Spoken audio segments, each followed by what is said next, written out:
વર્ષની ઉજવણીમાં નશાખોરો પર નજર રાખવામાં પણ આવી। આંતરરાજ્ય સરહદ પર પોલીસની ચાંપતી નજર છે। દમણ, દાદરા નગર હવેલી અને ચેકપોસ્ટ જે આવેલી છે ત્યાં તમામ ચેકપોસ્ટ પર 24 કલાક ચેકિંગ કરવામાં આવી રહ્યું છે। એક જ રાતમાં 700થી વધુ દારૂડિયાઓ પકડાયા છે। રાતભર ચાલી હતી પોલીસની કાર્યવાહી। 31મી ઉજવણીની વચ્ચે પોલીસની સઘન કાર્યવાહી પણ થઈ। વલસાડ નજીક દમણ અને દાદરા નગર હવેલીની ચેકપોસ્ટ પર 24 કલાક પોલીસે સઘન ચેકિંગ હાથ ધર્યું હતું અને રાતભર ચાલેલી કાર્યવાહીમાં 700થી વધુ પીધેલાઓ પકડાયા। દમણ અને દાદરાનગર હવેલીની હદ પર પોલીસ કાફલો ખડકી દેવાયો, જ્યાં ચેકપોસ્ટ પરથી ગુજરાતમાં પ્રવેશતા તમામ લોકોને બ્રેથ એનાલાઇઝર દ્વારા તપાસ કરવામાં આવી।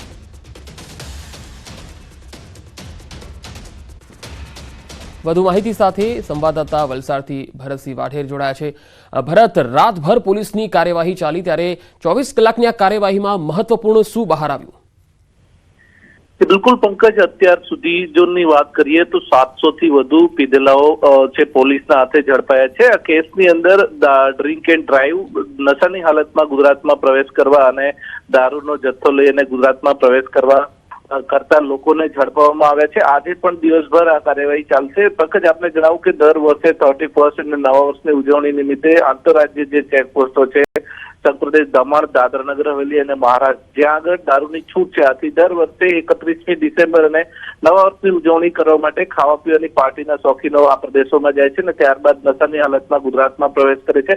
આ વર્ષે પણ આવા શોખીનોને સબક શીખવવા માટે વલસાડ જિલ્લા પોલીસે એક્શન પ્લાન કર્યો હતો, જે મુજબ છેલ્લા એક અઠવાડિયાથી આ તમામ આંતરરાજ્ય ચેકપોસ્ટો પર પોલીસની નજર હતી। જોકે 31ના દિવસે વિશેષ તૈયારીઓ સાથે પોલીસે રાતભર આ કાર્યવાહી કરી હતી, જેની અંદર જિલ્લાના તમામ પોલીસ સ્ટેશનની હદની વાત કરીએ તો 1600થી વધુ પોલીસ કર્મીઓ અને પોલીસ અધિકારી કાર્યવાહીમાં જોડાયા હતા। પરિણામે અત્યાર સુધી 700થી વધુ લોકો છે આ પીધેલાઓ પોલીસના હાથે ઝડપાયા છે। આજે દિવસ દરમિયાન આ કાર્યવાહી ચાલશે, એમાં આ આંકડો વધવાની શક્યતા છે। પંકજ, આપને જણાવું તો ગઈ વખતની વાત કરીએ તો ગઈ વખતે 31st અને નવા વર્ષની ઉજવણી નિમિત્તે પોલીસે કરેલી કાર્યવાહીમાં અંદાજે 2000 લોકો પીધેલી હાલતમાં પોલીસમાં ઝડપાયા હતા। આથી આ દિવસો દરમિયાન છે વલસાડ જિલ્લાના તમામ પોલીસ સ્ટેશનો છે ત્યાં આગળ મેળા જેવો માહોલ જામે છે અને મોટી સંખ્યામાં પીધેલાઓ વિરુદ્ધ કાર્યવાહી કરવામાં આવે છે। આજે પણ આ આંકડો વધારે વધવાની શક્યતા છે અને વલસાડ જિલ્લા પોલીસે અત્યારે નશાબંધીને છે એને કડક અમલ કરવા માટેની જે રીતના કાર્યવાહી કરી હતી એ મુજબ નશાખોરો અને પીધેલાઓમાં ફફડાટ વ્યાપ્યો હતો। જી ભરત, આભાર માહિતી આપવા માટે। નવા વર્ષની ઉજવણીમાં નશાખોરો સામે પોલીસની લાલ આંખ। મોરબીના હળવદમાં એસટી બસ ચાલક નશામાં ઝડપાયો। પોલીસ નહીં, વાહન ચાલકોએ પકડ્યો નશાખોર। છોટાઉદેપુર મોરબી રૂટની આ બસનો ચાલક હતો, જે નશામાં હતો અને જોખમી રીતે બસને હંકારતો જોવા મળ્યો। વાહન ચાલકોએ ચેકિંગ હાથ ધર્યું હતું અને બસમાં 20થી વધુ પ્રવાસીઓ સવાર હતા। પ્રવાસીઓને અન્ય બસમાં બેસાડીને રવાના કરાયા, જ્યારે પીધેલા ચાલકની બસને હળવદ પોલીસ મથકે લઈ જવામાં આવી। રમેશ ડામોર નામના ચાલક સામે ફરિયાદ નોંધવાની કાર્યવાહી હાથ ધરવામાં આવી।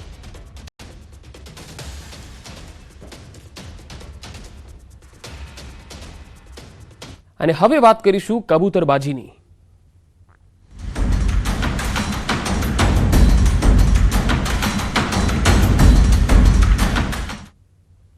ફ્રાન્સ કબૂતરબાજી પ્રકરણમાં મોટા ખુલાસા થવાની શક્યતા છે। સીઆઈડી ક્રાઇમે અત્યાર સુધીમાં 30ના નિવેદન લીધા છે। અત્યાર સુધી 66 લોકો પરત આવ્યા છે। આજે ગાંધીનગર જશે।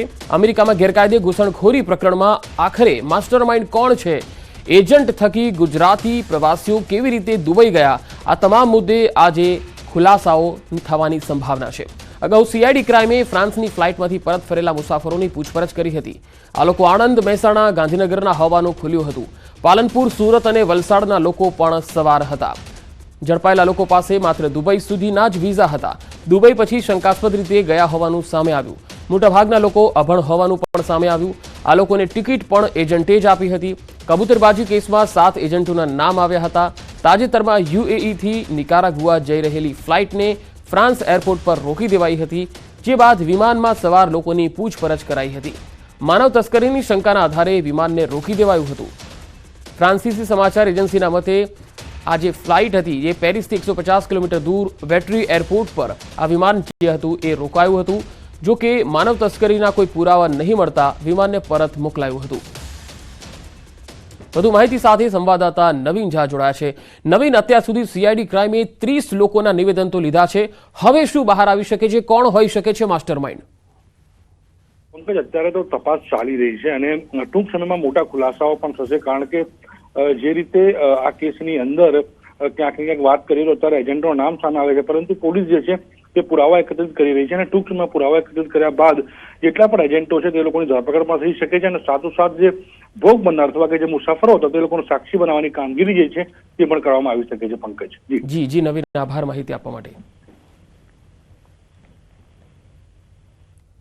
બોટાદના ગઢડામાં પરિવારના 4 સભ્યોનો સામૂહિક આપઘાત. ટ્રેન નીચે પડતું મૂકીને 4 સભ્યોએ સામૂહિક આપઘાત કર્યો.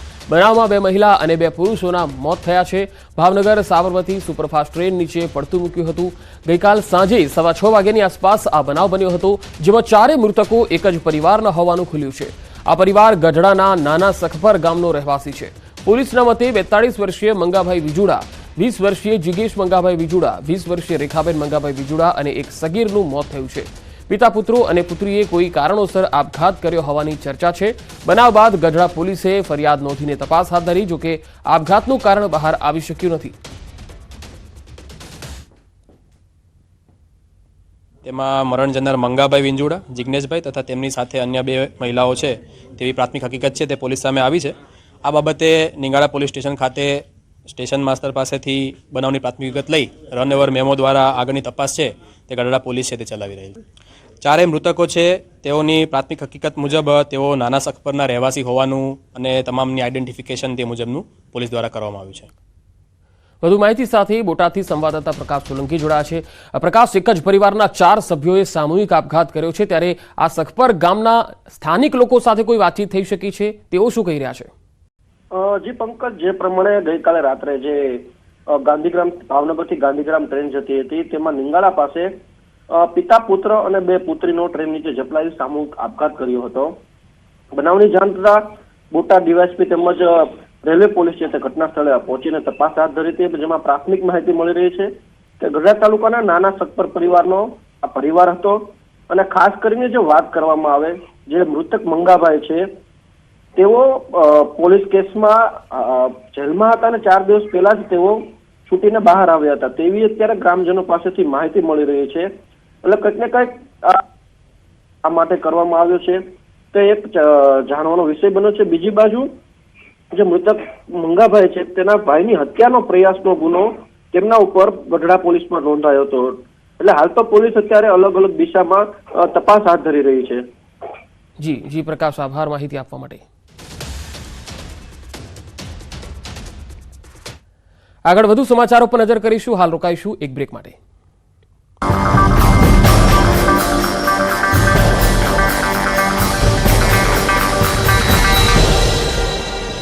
બધું જોયું છે. રાજ્યમાં કોરોનાએ પકડી રફતાર. અમદાવાદમાં 21 કેસથી ફફડાટ. રાજ્યમાં કોરોના વાયરસે ફરી પગપેસારો કર્યો અને હવે કોરોના વધુ ખતરનાક બનતો જાય છે. ખાસ કરીને અમદાવાદમાં દિવસે ને દિવસે વધી રહેલા કેસથી તંત્રની ચિંતા વધી. છેલ્લા 24 કલાકમાં અમદાવાદમાં 21 કેસ નોંધાતા ખળભળાટ મચી ગયો. નવા 21 કેસ સાથે જ અમદાવાદમાં કોરોનાના કુલ 60 કેસ થયા. 6 મહિના સહિત કુલ 21 વ્યક્તિ કોરોનાગ્રસ્ત છે. અમદાવાદના નારણપુરા, બોડકદેવ, જોધપુર, શાહીબાગ, ગાટલોડિયા, દાણીલીમડા, મણિનગર, ભાઈપુરા, નવરંગપુરા, પાલડી, વાસણા, સરખેજ, ઈસનપુર, ખોખરામાં નવા કેસ નોંધાયા છે. નવા નોંધાયેલા કેસમાં 8 દર્દીઓની ટ્રાવેલ હિસ્ટ્રી છે, જ્યારે કોરોનાથી ગંભીર અસરગ્રસ્ત એકને હોસ્પિટલ ખસેડાયો છે. હાલ 59 દર્દીઓ હોમ આઇસોલેશન હેઠળ છે. અમદાવાદમાં કોરોનાની દહેશત વધતા તેની સામે તકેદારી પણ વધારાઈ રહી છે. એએમસી આરોગ્ય વિભાગે કોવિડ ટેસ્ટ શરૂ કર્યા છે. એએમસી સંચાલિત હોસ્પિટલ અર્બન હેલ્થ સેન્ટર પર ટેસ્ટ શરૂ કર્યા. અર્બન હેલ્થ સેન્ટર પર ટેસ્ટ કિટની વ્યવસ્થા કરાઈ. એન્ટીજન અને આરટીપીસીઆર ટેસ્ટ થશે. શહેરમાં પ્રતિદિન કોરોના કેસમાં વધારો થઈ રહ્યો છે. અમદાવાદ ઉપરાંત રાજ્યના અન્ય શહેરોમાં પણ કોરોનાને લઈને તંત્ર તકેદારી રાખી રહ્યું છે. 2023ના અંતિમ દિવસે પોલીસે બુટલેગરો પર તવાઈ બોલાવી. ખાસ કરીને રાજકોટમાં પોલીસે કડક કાર્યવાહી કરતા 2 સ્થળોએ દારૂ ઝડપ્યો. 31 પહેલા રાજકોટમાં બુટલેગરના ઘરમાંથી દારૂ જપ્ત કર્યો. લિસ્ટેડ બુટલેગરના ઘરમાંથી મળ્યો દારૂનો જથ્થો. સ્ટેટ મોનિટરિંગ સેલ ગંજીવાડા વિસ્તારમાં બુટલેગર હિતેશ મજેઠિયાના ઘરમાં રેડ કરી. ઘરમાં ચોરખાનું બનાવીને બુટલેગરે દારૂ સંતાડ્યો હતો. ઘરમાં ટેબલ નીચે ખાડો કરીને દારૂ સંતાડવા માટે ખાનું બનાવ્યું હતું. જો કે રેડ પહેલા જ આરોપી હિતેશ મજેઠિયા ફરાર થઈ ગયો. આ તરફ રાજકોટમાં વધુ એક સ્થળે 31st પહેલા દારૂ હેરાફેરી માટે બુટલેગરોના કિમિયા ઉઘાડા પડ્યા. સંત કબીર રોડ પર મકાનમાં બનાવાયું હતું ચોરખાનું. ઘરમાં ચોરખાનું બનાવી દારૂ સંતાડ્યો હતો, પરંતુ એલસીબીએ 300 બોટલ દારૂનો જથ્થો પકડી પાડ્યો. ઘરમાંથી દારૂ પકડ્યો, પરંતુ બુટલેગર પિતા પુત્ર દિલીપ ચંદારાણા અને પ્રતિક ચંદારાણા ફરાર થઈ ગયા. વર્ષના અંતિમ દિવસે બુટલેગરો અને આંતરરાજ્ય સરહદ પરથી પોલીસની ચાંપતી નજર હતી. સાબરકાંઠાના ઈડરમાં સ્ટેટ મોનિટરિંગ સેલે દરોડા પાડીને વિદેશી દારૂનો જથ્થો ઝડપી લીધો. રાજસ્થાનમાંથી મોટા પ્રમાણમાં દારૂ અમદાવાદ લવાઈ રહ્યો હતો. જો કે હાઈવે પર કાર સાથે 2 આરોપીઓને ઈડર પોલીસે સકંજામાં લીધા. ઈડર શહેરના હાઈવે પરથી 624 બોટલ દારૂનો જથ્થો પકડાયો. 31 ડિસેમ્બરની ઉજવણીને લઈ અરવલ્લી સરહદ પર સઘન વ્યવસ્થા કરવામાં આવી. શામળાજી નજીક આવેલી રતનપુર બોર્ડર પર સતત પેટ્રોલિંગ કરવામાં આવી રહ્યું છે. પોલીસ રાઉન્ડ ધ પેટ્રોલિંગ કરી રહી છે. 2 ડીવાયએસપી, 9 પીઆઈ, 380 પોલીસ જવાનોને બંદોબસ્તમાં ગોઠવી દેવામાં આવ્યા. સરહદ વિસ્તારના ગેસ્ટ હાઉસ અને હોટલમાં પણ પોલીસ દ્વારા સતત ચેકિંગ કરવામાં આવ્યું. આ તરફ વલસાડ જિલ્લામાં પોલીસ એલર્ટ મોડ પર. દારૂની છૂટ ધરાવતા સંઘ પ્રદેશ દમણ, દાદરાનગર હવેલી અને મહારાષ્ટ્રની બોર્ડર પર પોલીસ પહેરો ગોઠવી ચૂકી છે. વર્ષના અંતિમ દિવસે સરહદ પર પોલીસે વાહનોનું સઘન ચેકિંગ કર્યું. મહત્વપૂર્ણ છે કે રાજ્યના પાડોશમાં આવેલા સંઘ પ્રદેશ દમણ, દાદરાનગર હવેલી અને મહારાષ્ટ્રમાં દારૂની છૂટ છે. આથી 31સ્ટની ઉજવણી માટે મોટી સંખ્યામાં લોકોનો ધસારો રહેતો હોય છે. જેથી દારૂની ઘૂસણખોરી અટકાવવા વલસાડ જિલ્લા પોલીસ સતર્ક બની. નવા વર્ષ માટે અંબાલાલની મોટી આગાહી. 2024માં વાવાઝોડા સક્રિય થશે.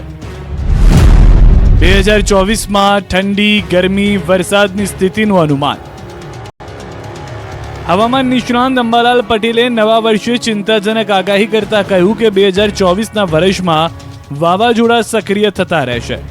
2024ના વર્ષ દરમિયાન મોટી હલચલ આવશે અને ત્યારબાદ કેટલાક વિસ્તારોમાં વાવાઝોડા